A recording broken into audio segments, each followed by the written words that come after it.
So it looks like Samsung's keeping us on our toes with the S25 Edge, huh?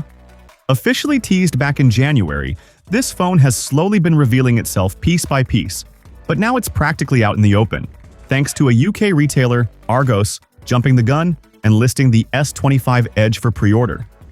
Yeah, you heard that right. The phone isn't supposed to be fully revealed until Monday, May 12th, but here we are with the details. This is definitely going to get pulled down soon, but it's looking pretty legit.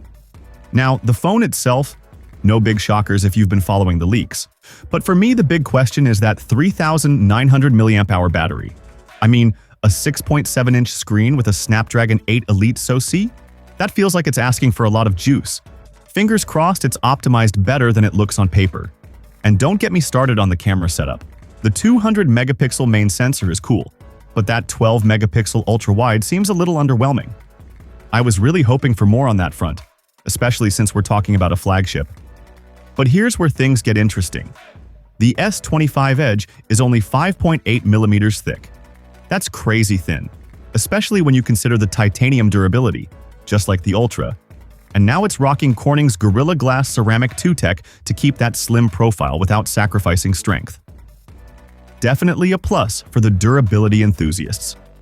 And now, the price. This thing's going for £1,099 in the UK, about $1,462, which is pretty steep, but that's not entirely shocking for a high-end Samsung device. If you're in the US, though, expect around $1,150 for the base 256GB model, which is slightly better but still not pocket change. The 512GB version will probably push you closer to $1,270. You're getting 12GB of RAM, but there's no 1TB option on the horizon. The design is undeniably gorgeous, and that Snapdragon chip and main camera will definitely turn heads, but I can't help but feel like the battery and camera setup might be a little off for the price. But hey, I guess that's Samsung's gamble.